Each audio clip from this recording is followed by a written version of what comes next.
Assalamualaikum warahmatullahi wabarakatuh. Salam Om Swastiastu, Nama Budaya, salam kebajikan, dan salam sejahtera bagi kita semua. Saya Rizky Alfiansa dari kelas karyawan reguler Kamis.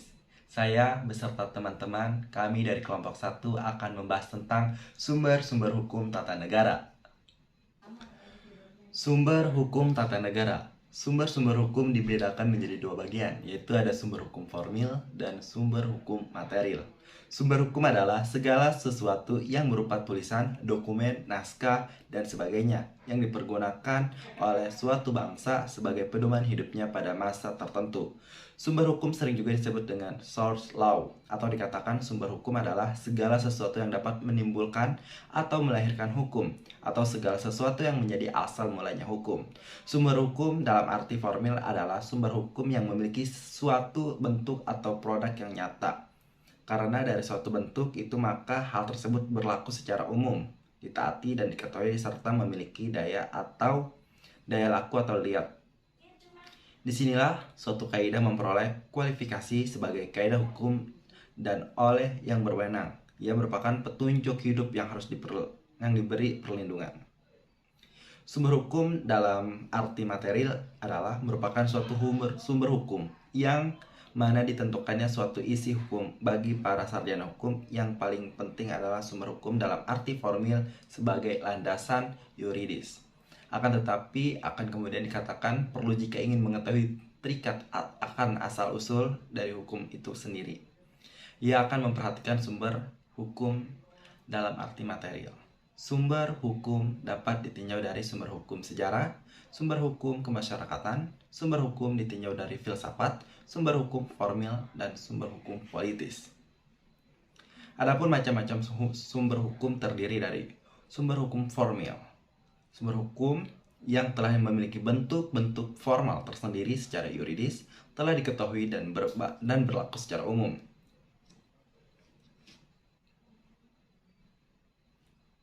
Tata urutan perundang-undangan Republik Indonesia. Yang pertama itu ada Undang-Undang Dasar 1945, yang kedua ada Ketetapan MPR, yang ketiga ada Undang-Undang atau Perpu, yang keempat Peraturan Pemerintah, yang kelima Keputusan Presiden, yang keenam peraturan pelaksana lainnya atau peraturan menteri, instruksi menteri, dan lain-lain.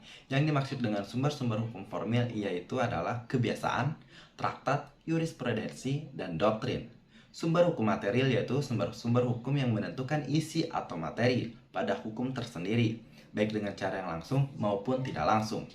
Kebanyakan umumnya yang menjadi sumber hukum material adalah segala gejala yang ada di dalam fakta kehidupan masyarakat pada sebagai aspek bidang, baik yang terwujud peristiwa ataupun yang belum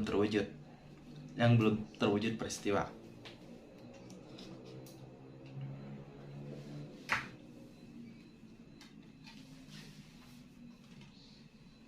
Sumber hukum material adalah tempat dari mana materi itu diambil. Sumber hukum materi ini merupakan faktor yang membantu pembentukan hukum, misalnya hubungan sosial, hubungan, dan sebagainya.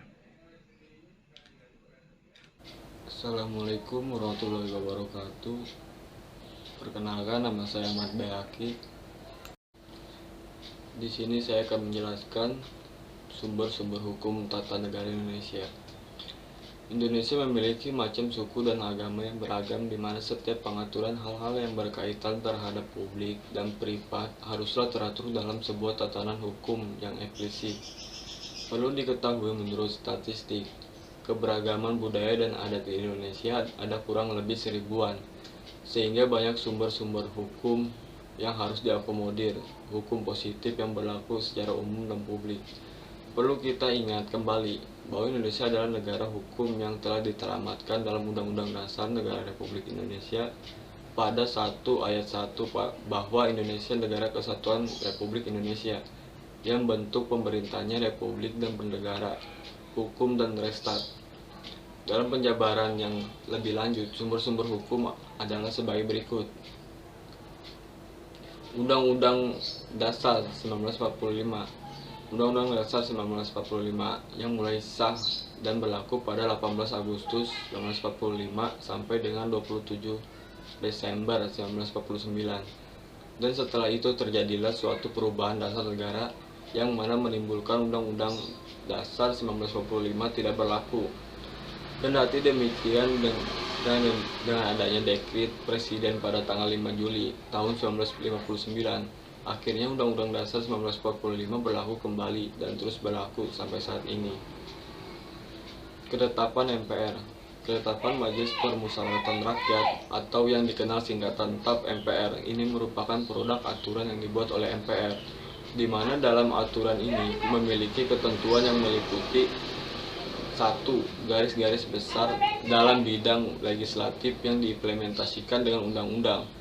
2. Garis-garis besar dan dalam bidang eksekutif yang diimplementasikan dengan keputusan Presiden selaku eksekutif. Undang-undang dan pengaturan undang-undang dan peraturan pemerintah sebagai pengganti undang-undang. Untuk diketahui sebelumnya bahwa undang-undang ini merupakan produk bersama antara eksekutif ialah presiden bersama dengan legislatif ialah DPR. Pada proses pembentukan dari undang-undang ini biasa saja inisiatif dilakukan oleh pihak eksekutif ialah presiden dengan mengusulkan rancangan undang-undang atau RUU kepada DPR yang kemudian akan disahkan dalam rapat paripurna, dan juga biasa sebaliknya. Kendati demikian memiliki beberapa perbedaan yang mendasar ialah 1. Perpu dibuat hanya oleh presiden saja tanpa adanya campur tangan dari DPR. Dan 2. Perpu akan dapat dibuat apabila negara dalam keadaan darurat atau keadaan genting saja. Namun demikian bahwa tetap saja Perpu ini pun kelak harus disetujui oleh mayoritas di DPR agar Perpu tersebut dapat menjadi undang-undang di kemudian hari. Sehingga apabila Perpu tersebut ditolak oleh DPR, maka Perpu tersebut harusnya dicabut dan harus dipikirkan akibat hukum yang akan timbul dari pencabutannya. Peraturan Pemerintah atau PP. Menurut pasal 2 ayat 2 Undang-Undang 1945, peraturan pemerintah ini dibuat dan dikeluarkan oleh lembaga eksekutif, ialah seorang presiden yang bertujuan untuk melaksanakan undang-undang. PP adalah hukum publik sehingga ini memuat aturan-aturan yang bersifat umum dan tidak boleh bertentangan dengan peraturan perundangan yang lebih tinggi, misal UU sampai kepada Pancasila. Keputusan Presiden sama halnya dengan PP atau peraturan pemerintah. Keputusan Presiden ini pun juga dikeluarkan oleh Presiden selaku eksekutif. Adapun perbedaan dari PP dan Kepres ialah di mana jika dilihat dari sifatnya, PP bersifat umum atau bersifat publik, sedangkan Kepres bersifat khusus atau bersifat privat. Sebagai contoh dari Kepres, ini ialah mengangkat guru besar, duta besar, ataupun jabatan administrasi penting lainnya.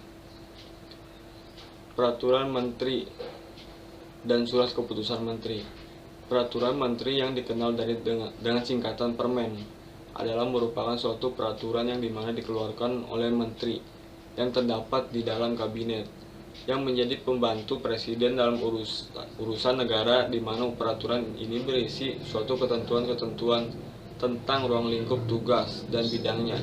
SK Menteri dapat dibuat oleh satu kementerian ataupun beberapa kementerian dengan disebut SK bersama yang mengatur peraturan terhadap implementasi lintas kementerian. Assalamualaikum warahmatullahi wabarakatuh.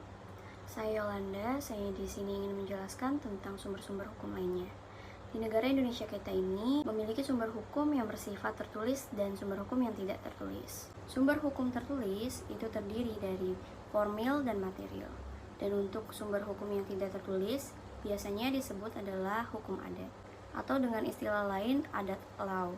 Hukum adat dikenal pertama kali oleh seorang ahli sastra timur dari Belanda yang bernama Prof. Snow Hoogrange pada tahun 1894. Sebelum adanya hukum adat, dahulu dikenal sebagai adat Recht. Prof. Snow Hoogrange dalam bukunya The Echehers pada tahun 1893 sampai 1894 bahwa hukum adat tidak dikodifikasi atau dibukukan. Hal ini pun juga dikemukakan oleh seorang sarjana sastra yang juga sarjana hukum, yaitu Prof. Mr. Cornelis van Vollenhoven, yang menjabat sebagai guru besar di Universitas Leiden di Belanda, yang menuliskan istilah adat Recht yang berjudul Adat Recht van Nederlands Indie atau Hukum Adat Hindia Belanda pada tahun 1901 sampai 1933. Perundang-undangan di Hindia Belanda secara resmi menggunakan istilah pengertian pada tahun 1929 dalam Indisch Staatsregeling atau Peraturan Hukum Negara Belanda pada pasal 134 ayat 2 yang mana berlaku pada tahun 1929. Hukum adat di tengah masyarakat Indonesia pada saat itu tidak banyak dikenal. Adat law adalah istilah hukum adat yang diadopsi dari bahasa Inggris dan perkembangan di Indonesia hanya dikenal dengan adat saja. Apabila hukum adat dilawankan dengan hukum perundangan atau hukum yang sudah dikodifikasi, maka hukum adat tersebut adalah hukum yang tidak bersumber pada peraturan. Jadi, hukum adat tersebut tidak meliputi peraturan-peraturan desa dan peraturan-peraturan raja. Dalam teori Besleysen-Jenleer atau teori keputusan yang dikemukakan oleh Terhar mengungkapkan bahwa cakupan dalam hukum adat seluruh keperaturan-peraturan yang menjelma di dalam suatu keputusan-keputusan oleh setiap pejabat hukum yang mana memiliki pengaruh dan kewibawaan. Adapun pelaksanaannya ada yang secara spontan dan dijalankan dengan sukacita oleh mereka yang diatur oleh peraturan atau keputusan, di mana keputusan ini didapat dari persengketaan yang diawali dari proses kerukunan dan musyawarah. Sumber hukum lainnya yang merupakan hukum adat dapat lahir dari keputusan warga masyarakat. Sekian penjelasan dari saya. Terima kasih.